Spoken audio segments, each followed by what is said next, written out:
It's just hilarious.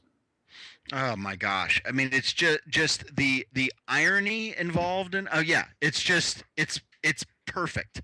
It's It's hilarious. absolutely perfect. It's hilarious irony. I mean, just think about it. Just think about it, you guys. Okay, at the base level, we know what liberals think, what liberal elites think, right? Evil rich corporations, selfish Republicans, gun and Bible clingers, that whole bit. Those that are successful become successful at the expense of the middle class, right? Everyone below. People denied health care by those awful people because they can't afford it or the pre-existing conditions or the whole bit. And as a consequence, what elitists believe, Michael, is that then those evil folks I just described should naturally want to help or be forced to help those whom are less fortunate. And you weigh in, but let me translate that: wealth redistribution, right? Right. So You let's know, do the. Go ahead. I'm sorry. I was just gonna say, I was actually this morning. I woke up with a genius idea. It's being that it's America 180. Right. I have a certain budget for my automotive, for my car each Right. month. Right, I'm Right. making payments on my car, Right. and I realized that just inspired by the outrage that these the Harvard professors are basically being confronted with paying for that which they're consuming, correct? Exactly. And their justifications for why they should not be financially responsible for that which they are consuming. On one hand, it does make a lot of sense. So, what I've done, did this morning, and I'm still waiting back. In fact, what you and I are doing right now, in my opinion, is just marking time until I get a response. There's a Ferrari dealership not too far away from me here in Newport Beach, right? Okay. It's right down on Pacific Coast Highway.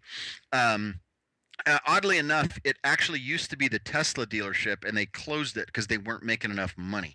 Wow. So the Ferrari dealership expanded, and I sent an email and I explained to them what my monthly budget is for my car, Right. but I also identified the Ferrari that I want, and I basically used the justification that these Harvard professors used for why they should not be responsible financially for that which they're consuming. And so I use that same justification for why the Ferrari store should sell me a Ferrari within the confines of my present budget. And these are Harvard professors, man. These are not morons. These are not idiots. And I'm just hoping that justification is convincing enough that tomorrow I can announce that I am in fact driving a new Italian automobile because the argument won the day. Dude, and I hope that works out for you. This is from New York Times article. Members of the Faculty of Arts and Sciences, the heart of the 378-year-old university, voted overwhelmingly in November. Listen to the hypocrisy here, to oppose changes that would require them and thousands of other Harvard employees to pay more for health care. And therein goes back to the quintessential liberalism, completely clueless. Listen, when it was all about emotion and ideology, right? We gotta, people in America don't have health care. It's a travesty that people in America aren't automatically insured by insurance companies with pre-existing conditions. They were all over that. And liberals are all over all of that kind of stuff, except when it comes to, again, as you and I've talked a bunch, facts, data, and the whole bit. So now that these brilliant people, and they are brilliant people, as you said, I mean, I'm not disputing that, when they're faced with reality that there ain't no free lunch. If somebody doesn't pay for what they get or have, that means someone else has to pay for it, i.e., again, wealth redistribution. Now that they're being faced with it, Michael, they don't like it so much. Let me just take a quick step back right at the very beginning. Where are these professors? What school are they part of? Yeah, Harvard. No, I know Harvard, but what department? Oh, yeah, yeah. Let me back up. Ah, yeah. You said it. I know I said it. I'm trying to grab it. Um, Okay, I'll have I have it in it. front of me. I thought I was trying to set you up. No, Uh, no, I know. I just, yeah, the way I shuffle my notes. Yeah. Okay. so it's the arts and sciences. Now, Exactly. the science side of it, I don't get. That it's the faculty on the arts side, I do get. Exactly. That it's a bunch of sociology and history and English poetry uh, professors upset about this. Philosophizing, philosophizing, emotional thinking, people. Exactly. I don't see that it's the people that are teaching at the law school or at the the guys responsible for educating our MBA graduates. I don't see them. You know what I mean? But to an extent, if you just look at academia in general, uh, I'm not even surprised by them, because there's this, I mean, by and large, we all know this, that, listen, I would just venture a bet, a guess or whatever, that even if you went down the list of those in the sciences and so forth, that those who work there and many other places, are probably liberal as well. Yeah, I suppose it takes that level of higher education to be so completely and utterly clueless with how the world actually works. I think that's exactly right, and therein, well, I mean, the hypocrisy, lies in the fact that these people, the clueless liberal elitists, low information, let's call them, as Rush calls it, who believe that rich evil Republicans and corporations should subsidize the rest of America. When it, you know what, when it comes to them, not so much. I mean, on a bit of a different level. Do you remember the story? This was back several years ago when John Kerry was caught trying to hide his multi-million dollar yacht that he just bought in Connecticut to avoid Massachusetts taxes. Do you remember that? Oh gosh, yes. And that's the deal. That's the hypocrisy. These people don't want to pay, and they don't care. They want Republicans to pay. I mean, look at what the liberal media, as well as liberal politicians, Democrat politicians, what they said about Mitt Romney during the 2012 election. Mitt Romney became a multimillionaire, earned his money not only, well, let's don't use legally, professionally and morally, and he was chastised. He was ridiculed for being super rich and out of touch with common folk. Yet, John Kerry married his money twice, and all we heard from the left was crickets. The hypocrisy is profound. Yeah, you're absolutely right about that, Mike.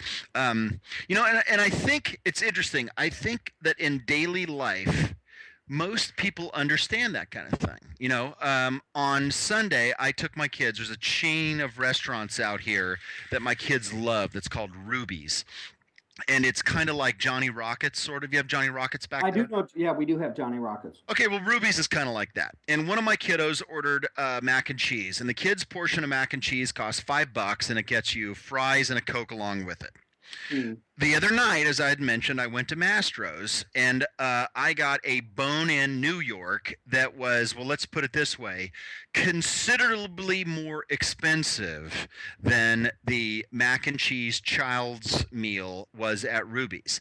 And Yeah. I understood that obviously I had to pay for both, and I understood one costs more than the other, and I'm not expecting to have to pay bone-in New York prices for mac and cheese. On the other hand, I also am not expecting to pay mac and cheese prices when I order a bone-in prime New York.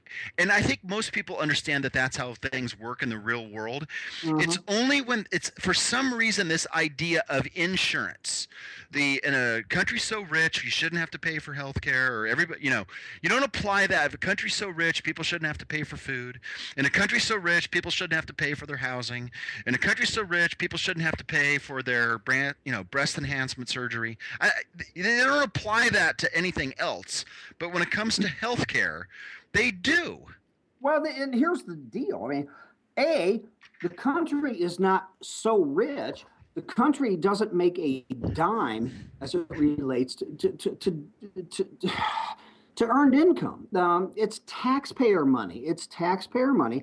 This notion of the country being so rich as it relates to to what you're saying, that the people who do well should have to subsidize, should have to pay for, should have to redistribute wealth to those who don't, it's nonsense across the board. But again, insurance, risk management, you and I've talked before. I know quite a bit about that from my previous profession.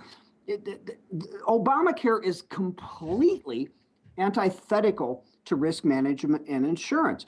If you have people who can only afford mac and cheese, want to have the same coverage as those who buy the bone-in strip steak or whatever have you, the bone-in strip steak guy has to pay more for that mac and cheese. I mean, that is just fundamentally, to me, obvious. You know what that does? That reminds me, and we've only got a couple of minutes left. I'm going to try to hit this thing on IJ Review. I'm going to do a video on it because it's so good. Mike, did you happen to see the 5 economic reforms millennials should be fighting for article in Rolling Stone I sent you? I was going to say no, but politely I'll say not yet. Oh, okay. Yeah, this article was up in Rolling Stone a couple days ago. It's titled 5 Economic Reforms Millennials Should Be Fighting For. We've just got a couple minutes left. Yes, I did. I'm sorry, but I didn't click on it. So I'm going to read it, and it is that kind of thinking because they're really good. And these are the 5 things, folks. I'm going to hit these real quick, and Mike will comment and take us out. Number 1, guaranteed work for everybody. Unemployment blows. The easiest and most direct solution for the government to guarantee that everyone who wants to contribute productively to society is to earn a decent living in the public sector.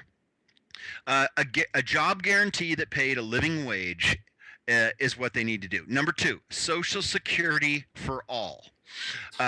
Another way, a basic universal income with a job guarantee and social programs could make participation in the labor force truly voluntary, thereby enabling people to get a life. Number 3, take back the land. What they're suggesting there is to take away real estate from the wealthy real estate owners and their free rides in order to fight inequality and poverty. Number 4, make everything owned by everybody. Hoarders blow. Take, for instance, the infamous 1% whose ownership of the capital of the country leads to inequality. And then number 5, a public bank in every state. The idea is that banks wouldn't make destined to fail loans, and they will make loans at below rates available to everybody. Those are the 5 things that Rolling Stone is suggesting. Why don't you comment on those? And of course, it's utopian nonsense to the level of hilarity. Guaranteed jobs, universal wages, take back the land, everybody owns everything. You know, the fly in the ointment there, you nut jobs, is it's never, ever happened, and it never will. It has never been successful. And it's, it sounds good. Again, it sounds good to your folks that buy the pipe dreams and the whole bit. But Michael, it's never happened, dude. So listen, I can't believe it. We're at the end of the show. This was a fun show. This is a great week. This is The Right Mics with Mike Miller and Michael Hausum. We will be back tomorrow at 2 o'clock Eastern Time. Don't go away. Tomorrow.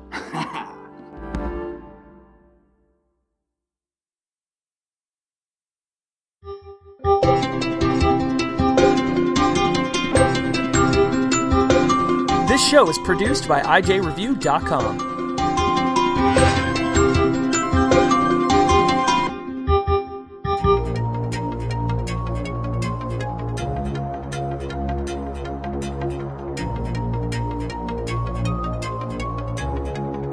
This show is copyright by VLR Media. All opinions of panelists and guests are their own and may not reflect the opinion of VLR Media, the host, or anyone else.